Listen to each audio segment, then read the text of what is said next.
I found a lost balloon on a backwoods road by the Vespers bell. I was driving down a sorely neglected dirt road, a road that recklessly snaked its way through the untamed backwoods of the Grackle Hills, when I saw the first of them. Gleaming in my headlights, surrounded by the impenetrable darkness of the moonless woodland night, was a blood-red balloon with a crudely drawn black smiley face. I was already driving pretty slowly given the circumstances, but I'd slowed down even more to get a good look at it. It floated buoyantly in the air, gently bobbing up and down, so I assumed it was a helium-filled balloon. Perhaps it had escaped its owners, survived its journey through the blue yonder, and then gradually descended back to Earth as its helium leaked out. It still had its ribbon, and though I couldn't tell definitively if it was caught on anything, that seemed the likeliest scenario. As I drove past the lonely balloon, its face slowly rotated so that it remained fixed on me. But I shrugged that off as coincidence, or the backdraft from my moving vehicle. I glanced in my rearview mirror, my red taillights making the balloon seem even more sinister, but it did nothing but float there as it receded into the distance.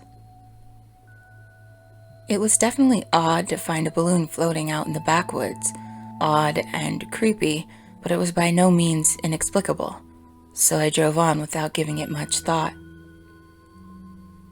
I hadn't even made it 100 yards when I came across more of them. All were blood red, all had crude black smiley faces, and they all stood vigil along the side of the road for as far as my headlights could see. And all of them, without exception, were looking directly at me. I came to a full stop then, making doubly sure my doors were locked and all my windows were up. There was still a chance that all of this was innocent, but I'd rather be safe than sorry. Deep into the backwoods, I was miles away from any of the villages that dotted the Grackle Hills perimeter. There were cabins in those woods, and it was possible that the balloons were just creepy decorations for a party someone was having. But it was also possible they were bait meant to lure me out of my car. I thought about going back the way I came, but it wasn't really possible for me to do a U-turn. Driving in reverse and in the dark for all that way didn't really seem like a viable option either. Seeing no way through but forward, I very gingerly put my foot on the gas and began to drive. Just like the first balloon, each of the shiny latex globes slowly turned as I drove past, so that they were always facing me. I noticed that each face appeared to have been painted on by hand, and that no two were exactly alike. The further I went, the more numerous the balloons became, and soon they weren't just lining the road, but were dangling from the branches as well, like snakes poised to strike at their prey. I swallowed nervously, but continued driving as quickly as I dare on that treacherous dirt road. I was scared, sure, but not terrified, if only because I had no idea what the hell was going on.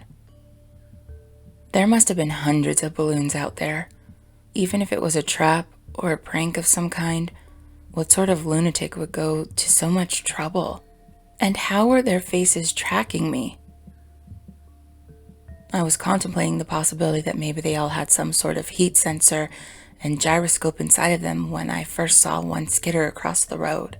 I instinctively slammed on the brakes, leering forward to make sure I had actually seen what I thought I saw.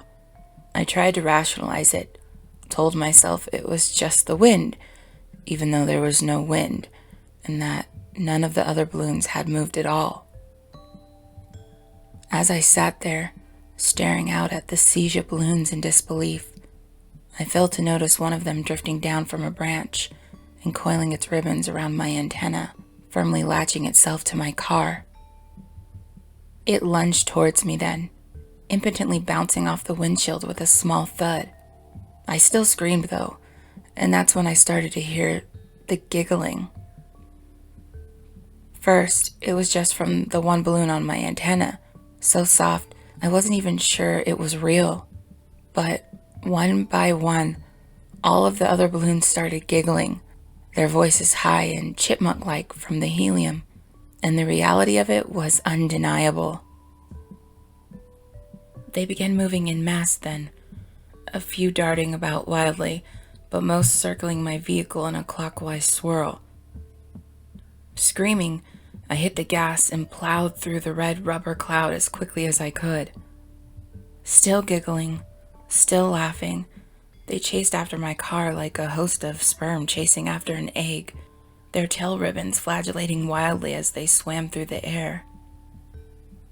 I was surrounded by squeaky, bumping noises as they clumsily crashed into each other or threw themselves against the windows. I didn't know what they were trying to accomplish at first, since they clearly didn't have enough strength to break the glass.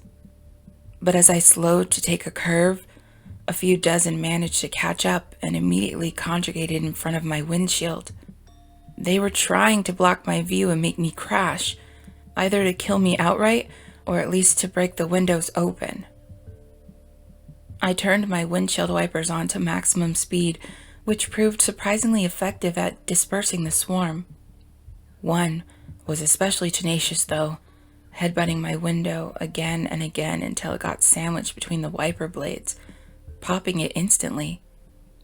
When it popped, it let out a final horrifying scream, splattering my windshield with black ooze and colorful confetti. All of the balloons stopped laughing, and there was a moment of pretentious silence. Then there was another pop, and another scream, and then another, and then another, ooze and confetti flying everywhere in some kind of chain reaction. I sprayed my wiper fluid, and as soon as I could see, I slammed on the gas. The dying swarm started to trail behind once again, but they still chased me, still slammed against my windows. But one by one, the road became littered with pop balloons. By the time I got my black-stained, rainbow-sprinkled car out of the hills and driving on asphalt again, there was nothing left to chase me. But there was still that one balloon that had tied itself to my antenna. It's still there, its face covered in sticky ooze and matted confetti, but undeniably staring at me. I can't get rid of it, no matter how fast I drive. I don't know what it will do if I open the door or the window, or if I have someone else try to pop it. I don't know what it can do. I mean, it's still just a balloon, right? It started giggling again, but for the first time, it took its eyes off me and instead looked back the way we came. I turned to look behind me, and in the starlight, I could just barely make out a swarm of thousands of balloons heading my way, the faint sound of their giggling and squeaking drawing closer by the second. I guess I'm not done driving for tonight after all. Make sure you comment with the secret word by 11:59 p.m. Pacific Standard Time to be entered in the drawing to win a copy of the Howard Chronicles Volume 1.